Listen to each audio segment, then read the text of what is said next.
Salut, salut, bonjour, bonsoir, c'est encore Patrick Njapa. C'est un nouveau jeudi, c'est un nouvel invité, c'est un nouveau sujet. Et le sujet que nous allons aborder aujourd'hui sera super, super intéressant. Je me présente encore, je suis Patrick Njapa, Prosperity Coach. Ce que je fais généralement, c'est d'aider les gens à construire une bonne relation, une relation saine avec l'argent. Parce qu'on dit souvent que l'argent, c'est la source de tous nos maux, alors qu'en réalité, l'argent peut être un outil utile que l'on utilise pour avancer dans la vie et se mettre au service des autres. Et le sujet que nous allons aborder aujourd'hui, justement, est tout aussi important, tout aussi intéressant que l'argent. Et la personne que j'ai invitée, qui va entrer en profondeur dans ce sujet et nous apporter plus d'informations, est une personne justement experte dans le domaine qui accompagne des gens, des hommes et des femmes dans le sens de se reconnecter avec leur intuition. Pendant que je vous parle, j'essaie de partager au maximum pour que ce message puisse être entendu et utilisé par tous. Je vais tout de suite, dès que j'ai fini avec ce partage, revenir avec mon invité pour justement lancer les hostilités et parler de quelque chose de très important. Il s'agit de l'intuition. On a souvent l'impression que c'est les femmes qui ont cette capacité plus développée. Nous allons essayer de découvrir plus avec notre invité aujourd'hui pour savoir est-ce que c'est une affaire de femmes seulement? Est-ce que tout le monde a cette intuition et peut en profiter? Et plus encore, comment est-ce que hommes, femmes, enfants, jeunes, vieillards, est-ce qu'on peut mettre cette intuition à notre service, à notre disposition, à notre avantage pour pouvoir effectivement en profiter et avancer dans la vie et finalement vivre une vie de prospérité. Bonjour encore, bonsoir. On est sur Prosperity Conversation, conversation sur la prospérité. Et aujourd'hui, j'ai le plaisir d'avoir avec moi Merfeu Ngeyep, qui déjà, je dévoile un peu le secret, Merfeu veut dire reine. Donc, j'ai une reine avec moi aujourd'hui et je suis suffisamment honoré. Merfeu, bienvenue. Merci Patrick, merci beaucoup pour ton invitation. Je t'en prie. Je suis très contente et je me sens honorée d'être avec toi ce soir. Absolument, absolument. Écoute, le plaisir est partagé et à chaque fois que je suis avec toi pour discuter, c'est toujours un moment d'échange, c'est toujours un moment d'enseignement. Donc, je vais en profiter autant que toutes ces personnes qui sont là en train de nous écouter actuellement. Je vous en prie, envoyez-nous un peu d'amour, envoyez-nous un peu les bénédictions, faites-nous un petit message, un petit coucou. On aimerait bien savoir qui nous écoute et comment est-ce qu'on peut continuer de vous aider. Alors, Merfeu, nous allons parler aujourd'hui de l'intuition. On en parle beaucoup et j'ai observé que quand on parle d'intuition, on a souvent l'impression que c'est beaucoup plus les femmes qui sont plus intuitives que les hommes. Alors, est-ce qu'il y a une raison qui peut expliquer ou justifier que les femmes sont plus, enfin, qu'on puisse dire que les femmes sont plus proches de l'intuition que les hommes? Merci Patrick pour cette question que je trouve très intéressante et très pertinente. Déjà, ce que j'aimerais dire par rapport à cette question, c'est que on le dit parce que si tu l'as remarqué d'une manière générale,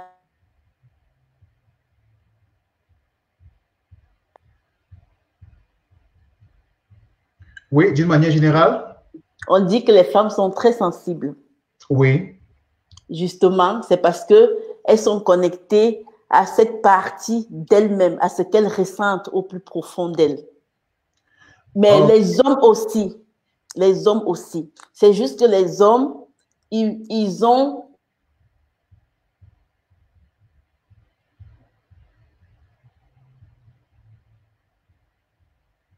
Donc, Rosine est en train de nous expliquer. Oui, Rosine. Et Merfeu, vas-y. Par ce conditionnement, les hommes ont naturellement appris à mettre la couverture sur ce qu'ils ressentent. Mais à la base, si vous regardez les jeunes enfants, que ce soit un homme, fille ou garçon, ils ont les mêmes émotions, ils se réalisent pareil. Mais plus ils grandissent, plus ça commence à se différencier. Parce que le garçon commence à entrer dans son conditionnement de je suis fort, c'est moi le mec, c'est moi ceci. Et c'est comme ça qu'il met la couverture sur son ressenti. Et quand il grandit, il dit, je ne ressens pas. Non, mais il ressent. Et puis, il va se cacher avec peut-être l'alcool, avec des addictions, peut-être la cigarette, peut-être il regarde trop ceci pour refuser de ressentir. Pourtant, la majorité des femmes restent en connexion avec ça. Et c'est pour ça qu'il y a cette image générale ou sociétale qui fait croire qu'une femme est plus intuitive qu'un homme. Selon moi, on est tous pareils. Il faut juste rentrer à la source. C'est magnifique. C'est magnifique parce que je me rappelle quand j'étais un peu plus jeune, si par exemple je pleure, que tu pleures trop, tu es une femme, tu fais comme une femme. Parce que justement, on se dit un homme, il doit être fort, un homme doit supporter, un homme doit tout gérer. Et c'est ça ton conditionnement, tu es entré dans ta peau d'homme et tu as arrêté ça. Voilà. Effectivement, effectivement. On essayait d'éviter cette vulnérabilité-là. Alors, Reine, je voudrais avancer vers une autre question qui me semble aussi importante. Et justement, on parle de sixième sens, quand on fait allusion à l'intuition. Pourquoi est-ce qu'il est le sixième sens? Pourquoi est-ce qu'on pourrait l'appeler ou le qualifier de sens? On le qualifie tout naturellement de sens parce que nous, les humains, on a appris qu'on a 5 sens. On a appris qu'on a la vue qui nous permet de voir. C'est à travers ce que nous voyons que nous recevons les informations visuelles. Oui. On a les oreilles, on entend, et c'est à travers notre audition qu'on reçoit des informations auditives. Il en est de même pour les autres sens. Le goût et tout ça. Donc, ça fait 5. Maintenant, vu que le rôle de l'intuition, c'est de nous donner les informations, donc, ce qu'on voit nous donne les informations par le canal de la vue. Ce qu'on entend nous donne les informations par le canal de l'audition. Ce qu'on goûte nous donne les informations par le canal du goût. Donc, l'intuition nous donne aussi les informations par le canal de ce qu'on peut qualifier de sixième sens. Ok. Je comprends maintenant clairement pourquoi est-ce qu'on associe ou bien pourquoi est-ce qu'on fait rentrer l'intuition dans la catégorie des sens. Parce que justement, ça nous permet d'avoir ce contact-là, d'avoir ce canal de communication, de recevoir des informations qui vont justement être utilisées plus tard. Mais il se trouve que parfois, bon, pour les hommes, on a un peu expliqué au départ avec le conditionnement, mais parfois aussi de façon générale, on se demande comment est-ce qu'on va faire pour reconnaître la voix de l'intuition. Parce qu'on peut effectivement avoir entre guillemets, une information qui nous arrive, mais on se demande, est-ce que c'est l'intuition? Est-ce que c'est l'ego? Est-ce que je me trompe? Est-ce que je ne me trompe pas? Comment reconnaître, comment identifier l'intuition dans tout ce méli-mélo-là? C'est un travail qui nécessite un cheminement. OK. Un cheminement en conscience. Parce que on a tous l'intuition, on est avec ça, mais on le perd avec notre conditionnement.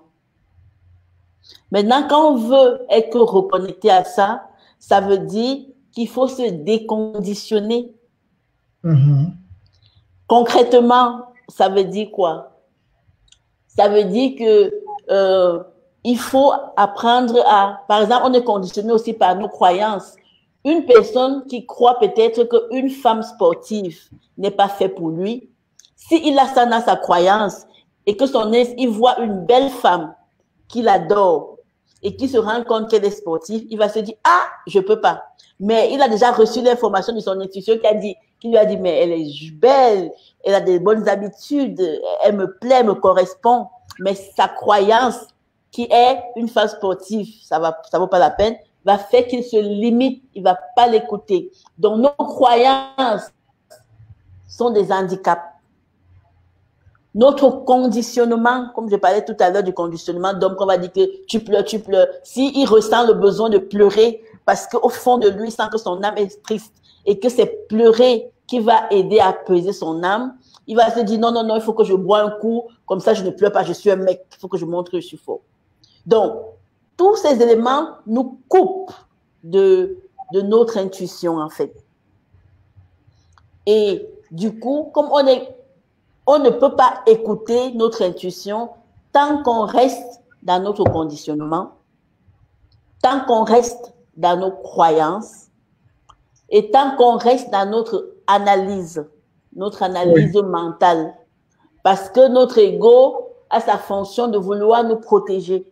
Et quand il nous protège, il va nous donner toutes les informations qui viennent d'où? Qui viennent de ces facteurs que j'ai énumérés tout à l'heure, qui viennent de nos croyances. Il va te dire, ah, tu vas aller voir cette femme, qu'est-ce que tu crois? Attention, hein, elle est musclée, peut-être c'est elle qui va te, voilà, qui va te donner des coups de poing après.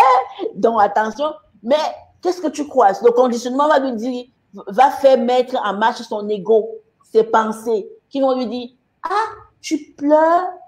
Si tu pleures, tu ne peux pas être un homme. Si tu pleures, tu ne peux pas te marier parce que tu es un homme. Comment tu vas réagir devant ta femme? Si tu pleures, et du coup, tant qu'il est en contact avec toutes ces choses, ce sera difficile pour lui d'entrer en connexion avec son intuition. Pour entrer en connexion avec son intuition, c'est accepter de prendre le cheminement, de se déconditionner. C'est prendre le cheminement d'accepter d'autres croyances. Pas d'être d'accord avec d'autres croyances, mais accepter qu'on peut croire autre chose que ce que moi, je crois. Absolument. C'est accepter que nos pensées, parfois, ne nous donnent pas l'information qu'on veut parce que des fois, ils nous conduisent à la peur. Donc, dès qu'on a déjà accepté ça, on va pouvoir distinguer que, ah, ici, c'est ma pensée qui est en train de parler.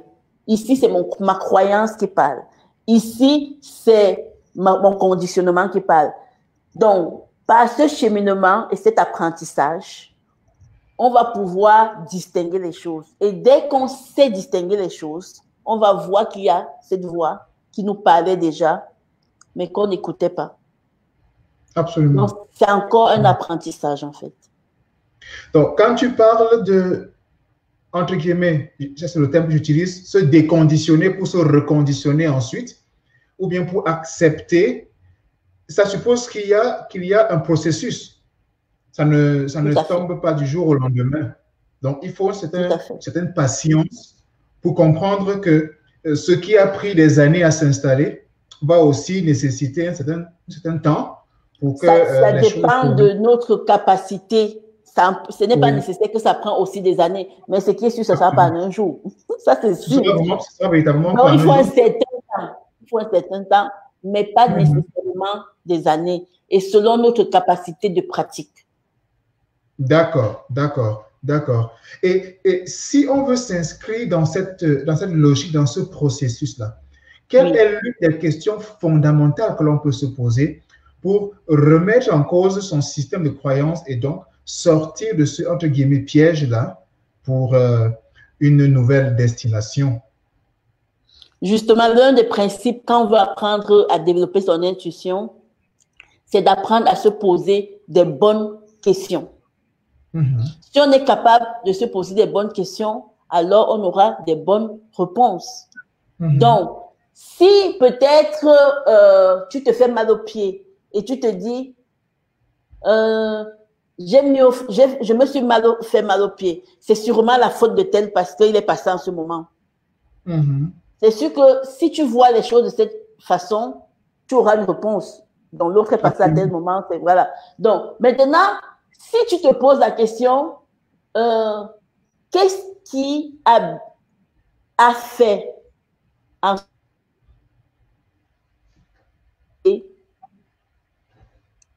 quel est le comportement que j'ai posé qui a attiré vers moi ce mal au pied? Ça fait maintenant que tu vas attirer vers toi des réponses qui seront en lien pour t'aider à ne plus reproduire ça. Si je prends le cas du monsieur qui dit, qui se refuse d'aller vers cette femme qu'il apprécie parce que il trouve qu'elle est sportive, s'il se pose la question juste autrement et dit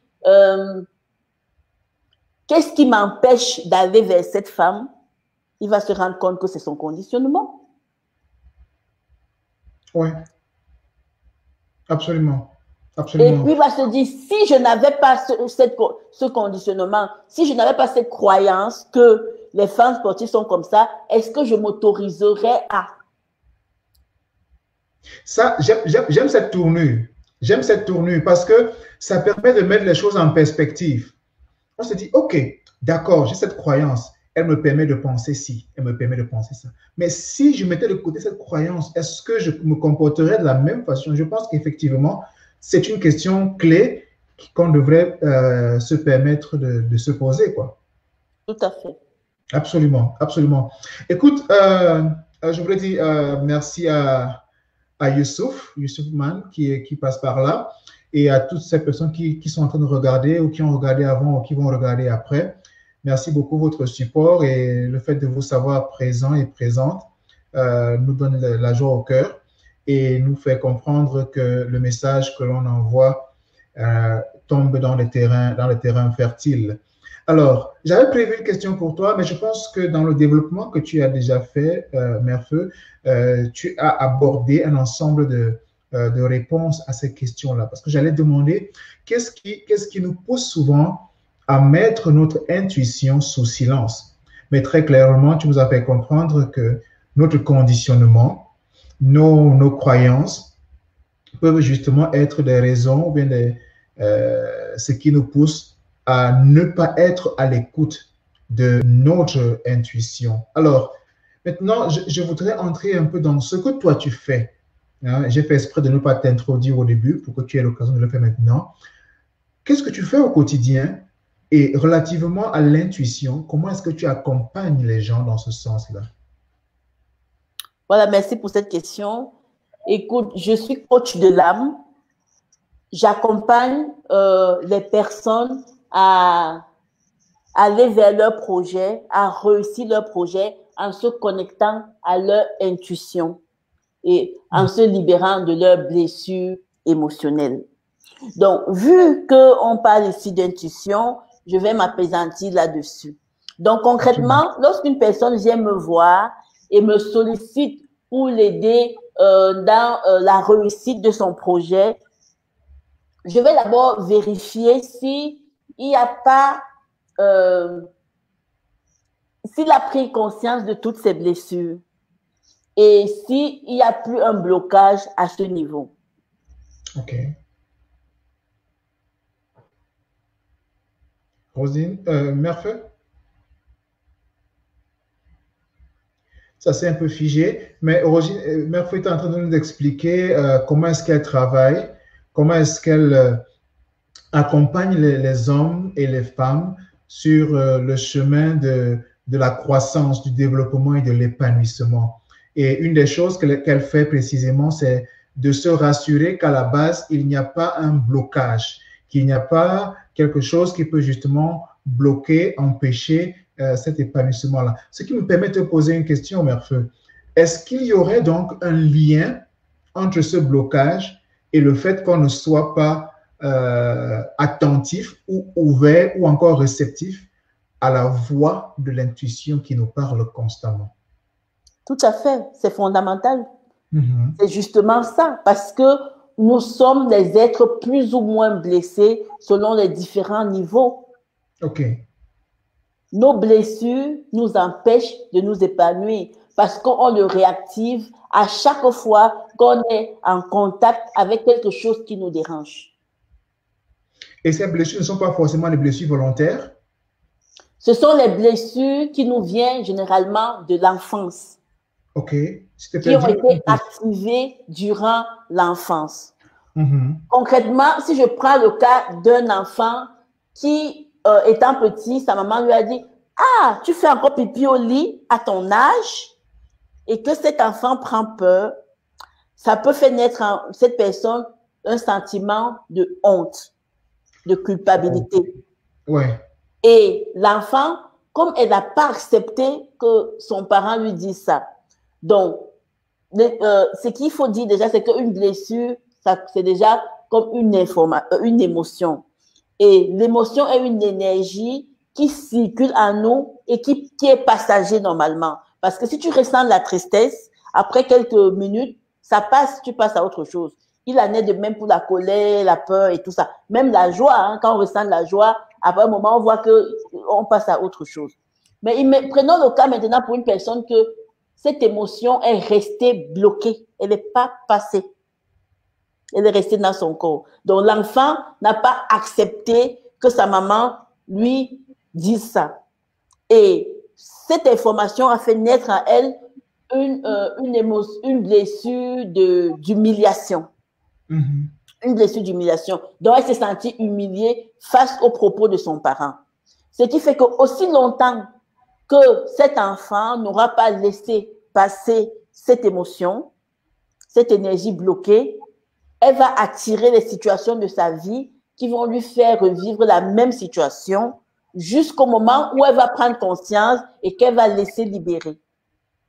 Le problème, c'est que cette émotion ne reste pas à l'état où c'est arrivé. Au fur et à mesure qu'elle attire les situations, si elle ne libère pas, ça grandit jusqu'à créer des maladies et jusqu'à ce que mort s'en suive. Donc, ça sera un enfant qui va arriver à l'âge adulte, à son travail, et que son patron va lui dire « Ah, tu n'as pas encore fini ce travail que je t'ai demandé depuis ?» Et immédiatement, il ne va pas se poser la question que « Ah, mon patron est stressé parce que ses fournisseurs l'attendent. » Or, il va se dire « Ah, mon patron ne m'aime pas. C'est pourquoi il me stresse. » Donc, il va revivre l'humiliation.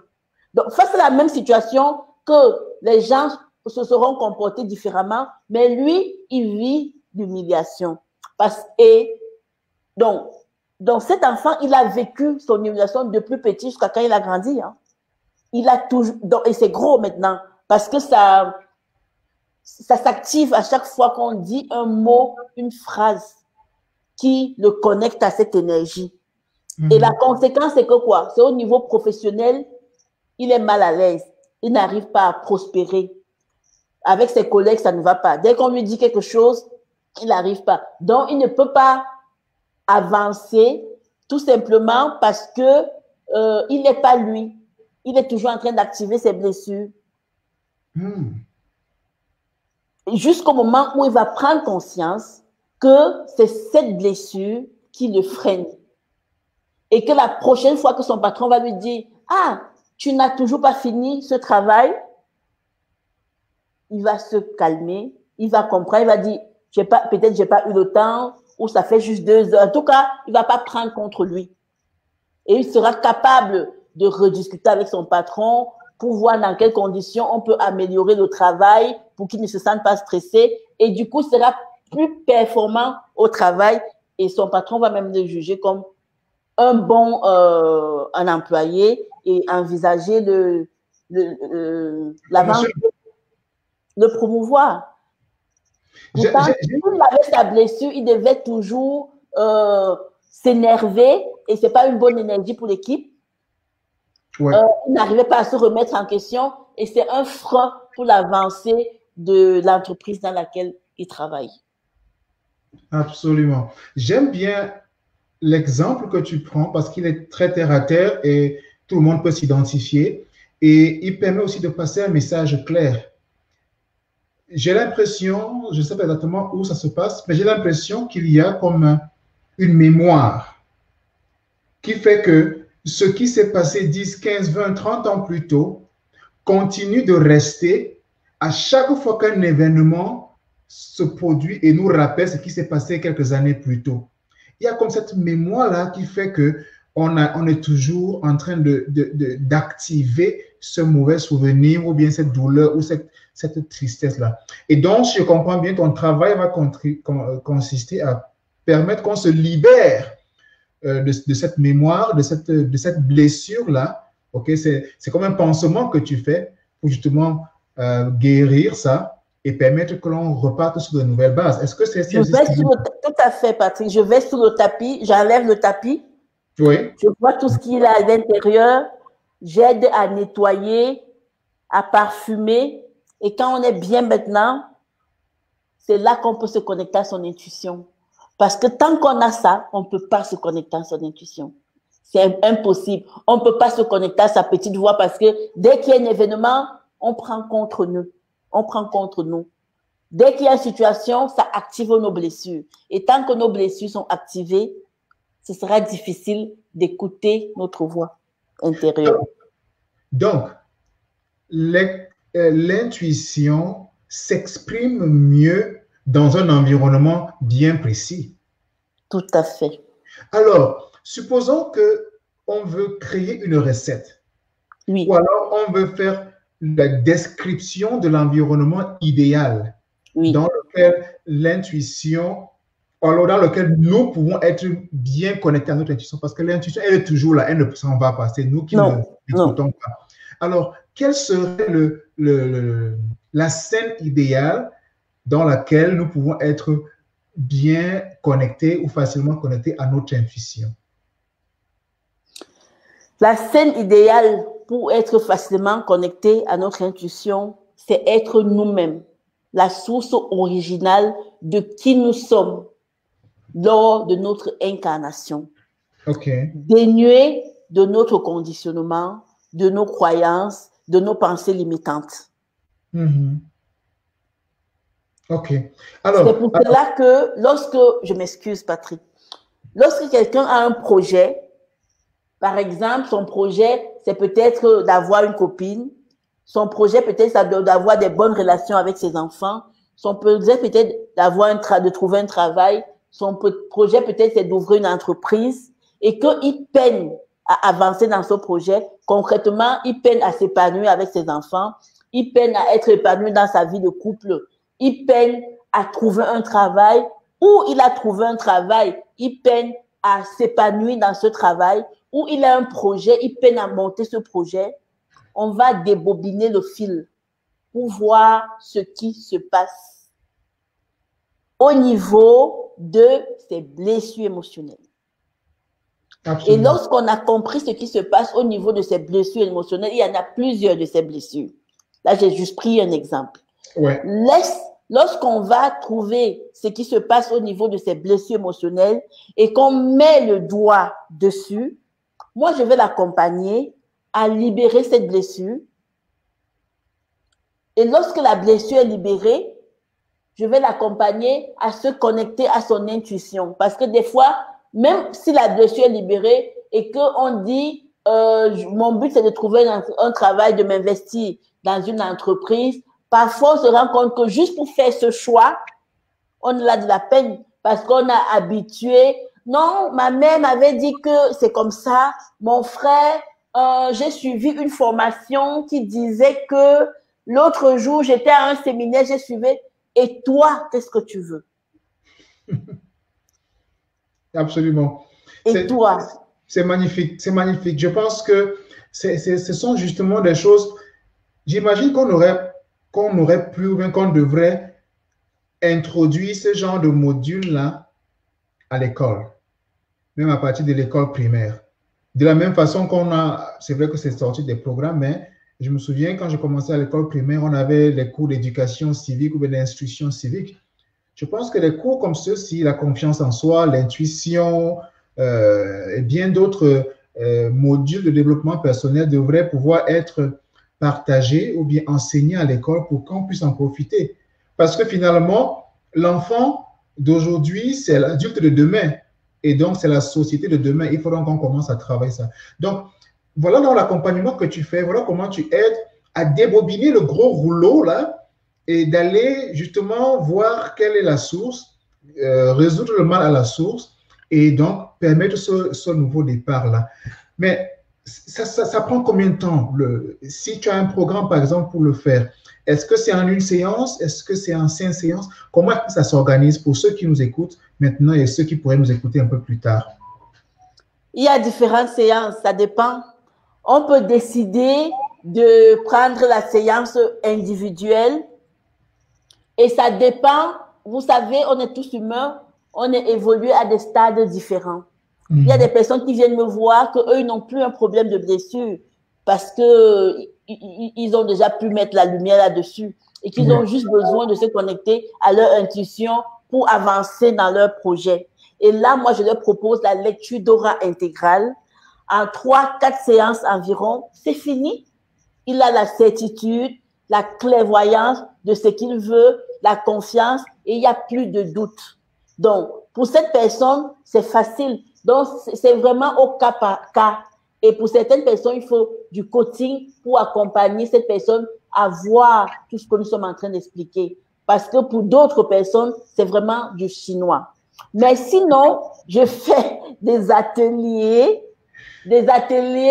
de groupe à plusieurs sur aider les personnes à se libérer de leurs blessures.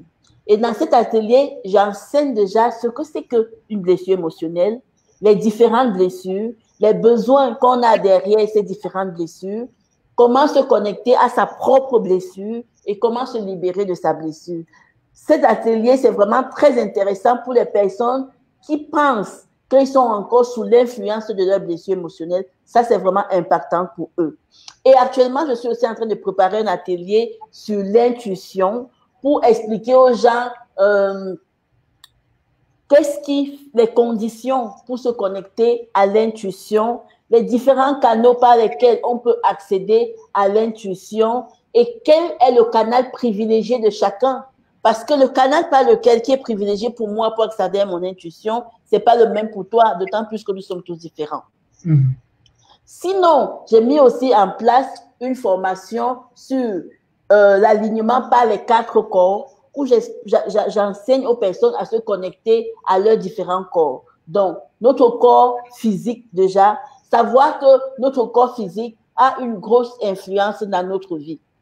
La façon dont tu ressens les choses sur ta peau, ça a une influence. La façon que tu te nourris, la façon que tu bouges, la façon que tu bois, tout ça, prendre conscience de l'impact de ton corps physique sur ta vie, c'est important. Après, on passe sur le corps émotionnel. Le corps émotionnel, comment est-ce qu'on ressent tous les événements dont on fait face au quotidien? Comment est-ce qu'on le ressent? Quel sens qu'on met dessus? Est-ce qu'on peut distinguer ce qui nous plaît, ce qui ne nous plaît pas? Qu'est-ce qui fait que ça nous plaît? Qu'est-ce qui fait que ça ne nous plaît pas?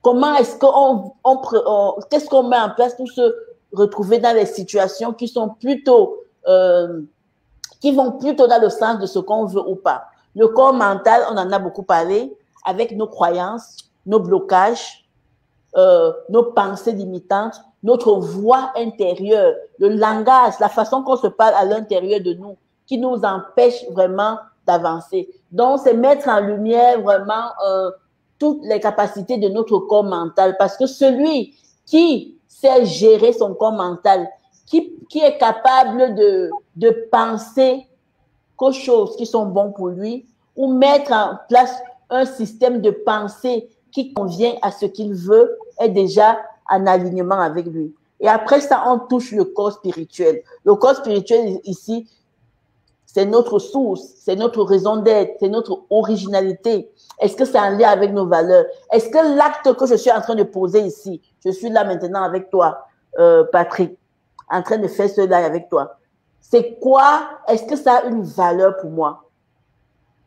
Quels sont les types de pensées que faire le live avec toi engendre dans ma tête? Comment est-ce que mon corps émotionnel reçoit ce live que je suis en train de faire avec toi? Est-ce que c'est quelque chose qui me fait plaisir ou pas? Et maintenant, mon corps physique, au niveau de mes sensations corporelles, est-ce que je me sens à l'aise? Est-ce que je me sens confortable dans ce moment que je passe avec toi? Donc, mon rôle, c'est d'aider les personnes à s'aligner vraiment à leurs 4 corps, corps physique, émotionnel, mental et spirituel. Pourquoi? Parce qu'une personne qui est alignée à ces 4 corps, je vous garantis qu'il va se sentir épanoui toute sa vie. Et il aura toujours l'énergie pour aller de l'avant. Il va se positionner en acteur et non en victime. Absolument. Merci, Rosine. Je pense que tu viens de... Comment on l'appelle dans les restaurants? C'est un peu comme l'entrée. tu viens de nous offrir une entrée là, telle qu'on a envie de prendre le plat de résistance et après le dessert. Donc, je voudrais inviter ceux qui écoutent actuellement, ceux qui vont écouter après, ceux qui ont écouté avant, de contacter Rosine. Je pense que l'intuition, c'est comme c'est une arme fatale, mais dans le bon sens. Une arme qui, je prends un exemple très simple pour finir. Il y a quelques jours, je devais faire un post sur LinkedIn. Je ne savais pas très bien ce que j'allais dire. Mais je voulais absolument dire quelque chose de bien, de pertinent. Alors, j'ai pris un livre, j'ai dit, OK, voici mon intention. Et j'ai pris le livre, j'ai fermé les yeux et j'ai ouvert simplement le livre. Et c'est tombé à un endroit précis où il y avait un message précis que je devais dire. Je n'ai même pas eu à trop me casser. Donc, je pense que tout ça, ce sont les avantages, ce sont les vertus d'être dans une position où on peut écouter cette intuition-là. Il y a plein de petits exemples. Vous voulez envoyer un texte, un petit message, et vous entendez comme une petite voix qui vous dit, relis le message, relis ton message. Tu ne relis pas. Dès que tu cliques envoyer, tu te mets à voir les fautes partout. Tu vois les fautes partout. Or, si tu avais pris la peine de lire ton message ou de le relire, tu aurais corrigé ce message-là. Donc, ça nous arrive à nous tous. On n'a pas besoin d'être un homme, une femme, un enfant, un jeune ou un adulte pour en profiter. C'est là, c'est disponible. Et Mère Feu vient de nous faire, la reine Mère Feu vient de nous faire comprendre comment c'est important, pourquoi c'est important. Et elle a donné un petit aperçu de comment ça peut servir. Donc, je veux simplement vous inviter, en disant merci à Youssouf, à Maria, à Daniel, à Doris, qui ont laissé des messages en passant, de rencontrer Mère Feu pour discuter avec elle. Même si vous avez une simple question, elle est ouverte, elle est disponible, elle peut apporter un peu d'éclairage. Et je vais lui dire merci pour toutes les informations qu'elle a communiquées avec nous aujourd'hui. Et merci pour tous les programmes que tu as mis en place parce que ça va aider encore et encore. Je ne sais pas si tu as un dernier mot de la fin avant qu'on ne se sépare. C'est toujours un plaisir pour moi de parler de l'intuition, comme tu le sais, de parler des blessures émotionnelles et de parler des 4 corps. Parce que moi, je me suis dit, je n'ai pas eu la chance de découvrir ça avant. Et je suis très heureuse de connaître ce que c'est, de profiter aux vertus de ce que c'est. Et je serai très heureuse aussi de partager avec ceux qui sont prêts et ceux qui ont envie de s'aventurer dans la quête et la réussite de soi par l'intuition et la libération des blessures émotionnelles. C'est un très beau mot pour la fin. Je ne voudrais pas en dire plus, trop parler, c'est maladie.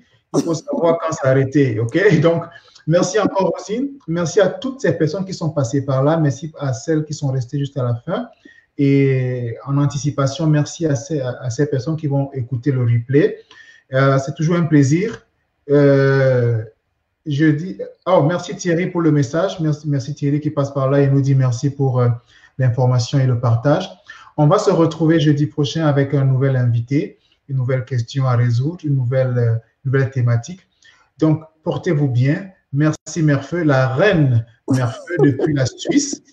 Merci encore. Merci à tous ceux qui sont passés par là. Au plaisir de vous rencontrer jeudi prochain pour un nouveau sujet. À très, très bientôt. Portez-vous bien. Restez bénis. Au revoir.